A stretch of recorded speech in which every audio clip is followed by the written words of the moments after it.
The wind cut through the midnight silence of the financial district, a sterile canyon of glass and steel where the temperature seemed to drop 10 degrees the moment the sun retreated. Junho sat in the back of the armored sedan, his reflection ghosting against the window, a man who had spent the last 5 years building an empire on discipline and terrifying precision. He was the architect of the city's shadow economy, a man who moved millions with a quiet nod, yet tonight, the silence of the car felt suffocating. The convoy slowed as it navigated the turn near the public park, a patch of green that had turned gray under the sodium streetlights, a place where the city's forgotten drifted when the shelters reached capacity. Junho usually never looked. To look was to acknowledge a chaos he couldn't control, and he was a man who required absolute order. But something caught his eye, a flash of familiar blue denim against the brutalist concrete of a park bench. It was a texture that didn't belong in this district, a rigid, faded fabric that spoke of survival rather than leisure. He signaled the driver to stop, a sharp gesture that brought the heavy vehicle to a halt instantly. His security detail stiffened, hands moving to earpieces, but Junho was already opening the door, stepping out into the biting air. He walked toward the bench, the sound of his Italian leather shoes clicking against the pavement, a rhythm of authority disrupting the quiet. The figure on the bench was curled tight, knees pulled to chest, trying to preserve heat. She was wearing a denim jacket that looked 2 sizes too big and a thin gray shirt that offered no protection against the frost settling on the metal slats. Her face was turned away, buried in the crook of her arm, but the curve of her neck, the way her hair fell in a chaotic cascade of dark curls, sent a jolt of recognition through him that felt like a physical blow. Juno froze. His breath hitched in his throat, condensing in the cold air. He took another step, his heart hammering against his ribs with a violence he hadn't felt since his early days in the subterranean fighting pits of Seoul. He reached out, his hand trembling slightly, and touched the shoulder of the denim jacket. The woman flinched violently, gasping as she scrambled upright, clutching an old, tattered manila envelope to her chest, as if it contained diamonds. The streetlight caught her face, illuminating the sharp cheekbones, the exhausted shadows beneath her eyes, and the unmistakable beauty that had haunted his dreams for 3 years. It was Camille, his Camille, the woman he had let go because he thought his world was too dangerous for her light. He stared at her, his mind unable to reconcile the vibrant, brilliant woman he had known with this shivering, terrified figure sleeping on a park bench. The shock paralyzed him for a second longer before rage, hot and searing, flooded his veins, not at her, but at the universe that had allowed this to happen. "Camille," he whispered, his voice cracking, stripping away the veneer of the untouchable boss. She blinked, her eyes adjusting to the glare of the headlights behind him, and for a moment, he saw the flicker of recognition, followed immediately by a wall of shame. She pulled the denim jacket tighter, trying to shrink into herself, to disappear into the wood of the bench. "Junho," she breathed, the name sounding foreign on her dry lips. She looked down at the envelope in her hands, her knuckles white. He followed her gaze. The envelope was thick, worn at the edges, covered in scribbled calculations and dates. It wasn't drugs. It wasn't a bottle. It was paperwork. He knew the look of bureaucracy. He knew the weight of paper that carried life sentences in fine print. She wasn't an addict. She was a casualty. He dropped to his knees, ignoring the dirt, ignoring his men watching from the car, and placed his hands over hers. "What is this?" he demanded, his voice low and urgent. "Why are you here?" You were supposed to be in Chicago. You were supposed to be running that gallery." Camille pulled her hands back, the friction of her rough skin against his smooth palms serving as a jarring reminder of the distance between them now. She didn't look at him, her gaze fixed on the pavement where the frost was beginning to sparkle. "There is no gallery, Junho," she said, her voice steady but threaded with a deep, resonating exhaustion that terrified him more than her tears would have. "There's nothing. Just debt. Just lists of people I can't pay and places I can't stay." She clutched the envelope tighter. "Please, go back to your car. You look expensive. You don't belong here." The irony hit him like a physical strike.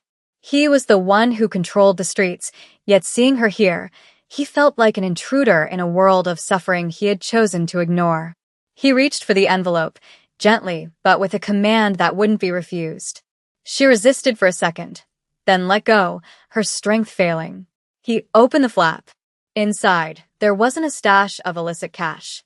There was a stack of rejection letters, eviction notices, and a small, clear plastic bag containing bills and coins. He counted it instantly with a glance. $42. That was it. That was the sum total of her existence. And beneath the money was a letter from a legal firm, a firm he recognized. A firm that handled cleanup for corporate developers in his sector. "You didn't leave because you stopped loving me," he said, the realization dawning on him with the weight of a collapsing building. He stood up, extending a hand to her. She looked at it, then at him, her pride warring with her survival instinct.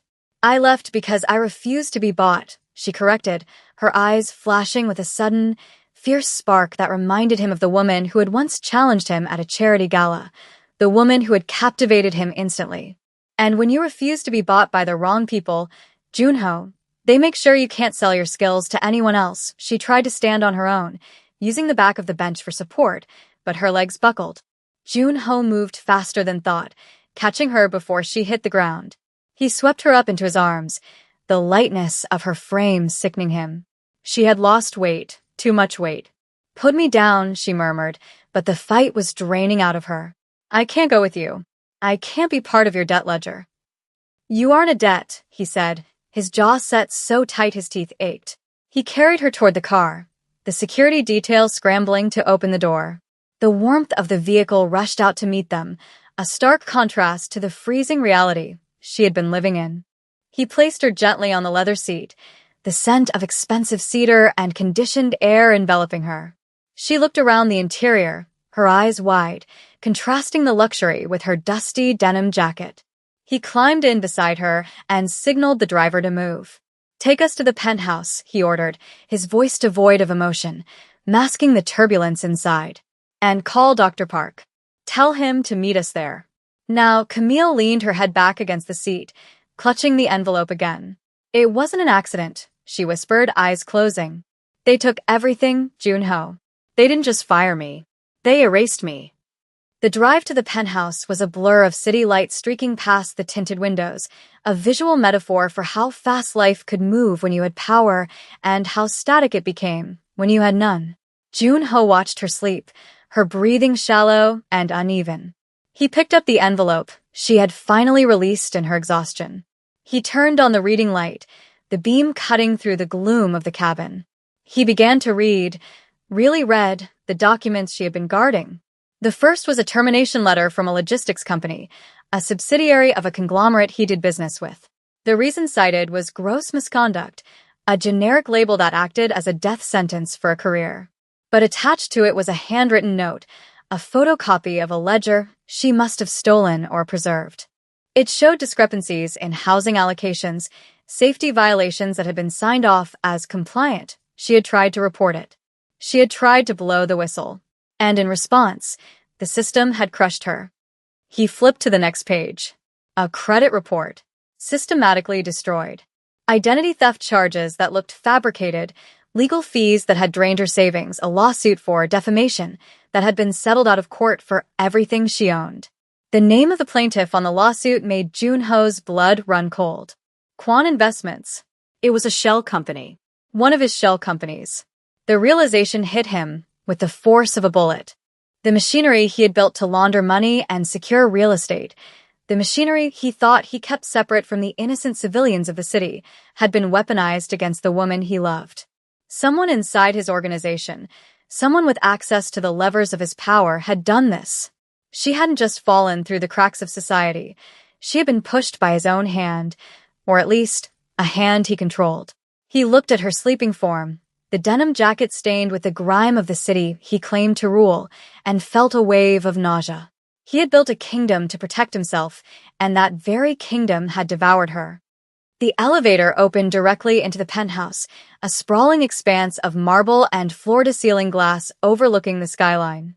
It was silent, pristine, and suddenly felt like a mausoleum. He carried her to the guest suite, the one with the softest sheets, the room that caught the morning sun. He laid her down, removing her shoes, worn sneakers with holes in the soles, and covering her with a duvet that cost more than she had earned in the last year. Dr. Park arrived minutes later, a discreet man who asked no questions. As the doctor examined her, Junho retreated to his office, the glass-walled command center where he made life-and-death decisions. He threw the envelope onto his mahogany desk. The contents spilled out. The timeline was clear. She had been fired 3 months after they broke up. The eviction was 2 months later. The denial of unemployment benefits, the blocked bank accounts, it was a surgical dismantling of a human life. He poured himself a drink but didn't drink it. He stared at the amber liquid, seeing the reflection of a monster. He had thought leaving her was the noble choice, that his absence would keep her safe from his enemies. Instead, his absence had left her vulnerable to his own system. The door to the office creaked open. It wasn't the doctor. It was Camille. She was wrapped in a silk robe he had left for her, looking small but standing upright, her hand gripping the doorframe for support. "You know who they are," she said. It wasn't a question. It was an accusation. "I saw the logo on your laptop screen when we walked in. The crest. It's the same one on the eviction notice." Her voice was trembling, not with fear, but with a righteous, burning anger. "Did you do it? Did you hate me that much?" "No," Junho said, the word escaping him like a plea. He walked around the desk, stopping a few feet from her, terrified to bridge the gap. "I didn't know. I swear to you, Camille, I didn't know." He gestured to the papers. This is a rot, a disease in my house. "I thought I was protecting you by staying away," she laughed, a dry, humorless sound that cut him deeper than a knife. "Protecting me?" She stepped into the room, her eyes locking onto his. "You built a world where money is the only god, Junho. You empowered men who treat people like line items. You don't get to be shocked when that machine starts eating people you care about. You don't get to play the savior now just because you found me on a bench. I am not a stray cat. I am a consequence. I am what happens when men like you look away." Junho stood in the silence of her verdict. She was right. He had delegated the cruelty, outsourced the brutality of his business to lieutenants and lawyers, washing his hands of the specific sufferings while reaping the general profits. "I will fix it," he said, his voice dropping to a dangerous register, the tone of a man declaring war. "I will burn it down if I have to. I will find the name on this paper, and I will make them pay for every second you shivered on that bench." He reached for his phone, ready to rain hellfire on his subordinates. "Stop," Camille commanded, her voice surprisingly strong. She walked over and placed her hand over the phone, preventing him from making the call. "If you just kill someone or fire someone or throw money at me, you haven't fixed anything. You've just balanced a ledger." She looked down at the papers on the desk, then back up at him, her dark eyes demanding something harder than violence. "There are others. The building they evicted me from, it wasn't just me.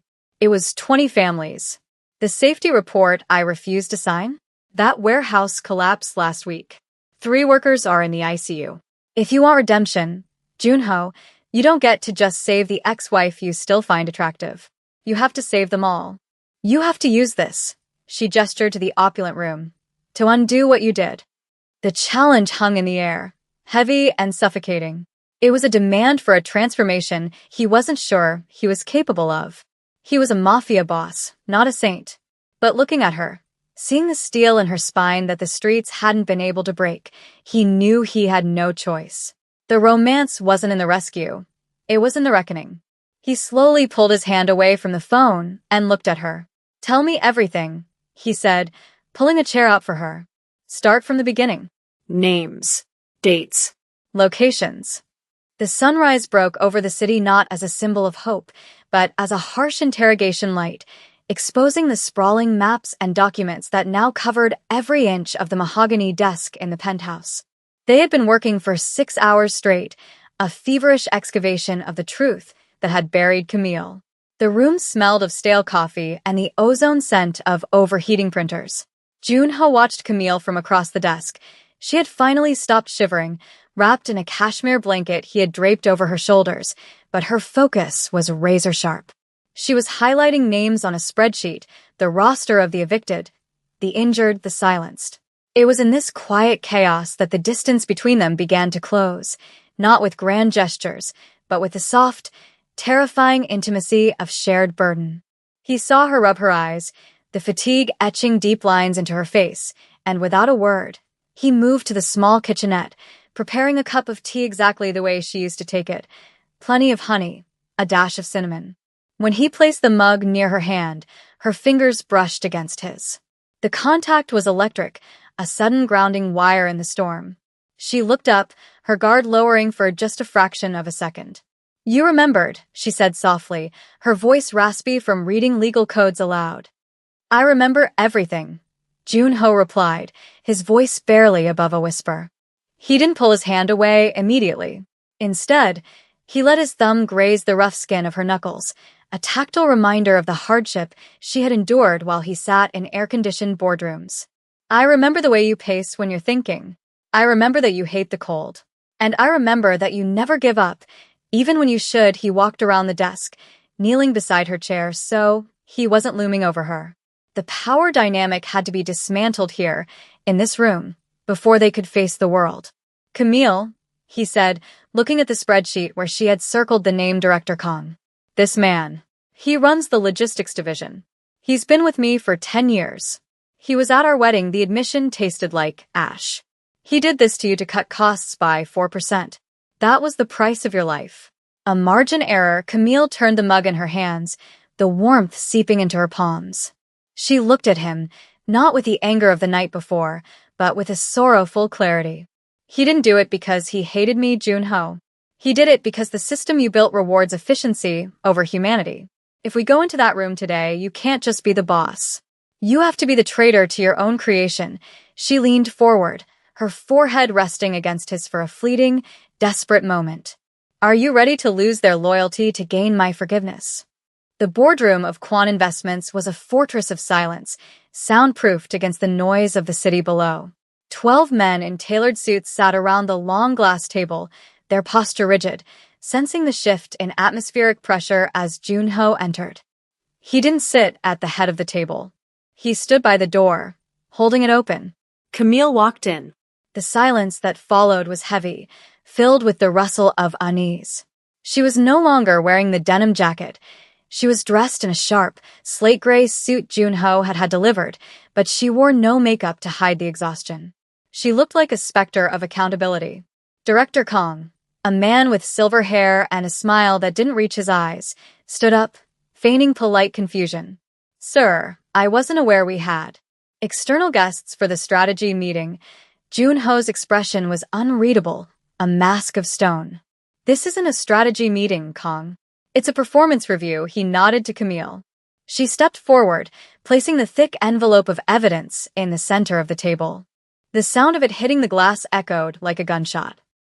3 months ago, Camille began, her voice steady, projecting to the back of the room without shouting, "you authorized a structural bypass on the West District housing project.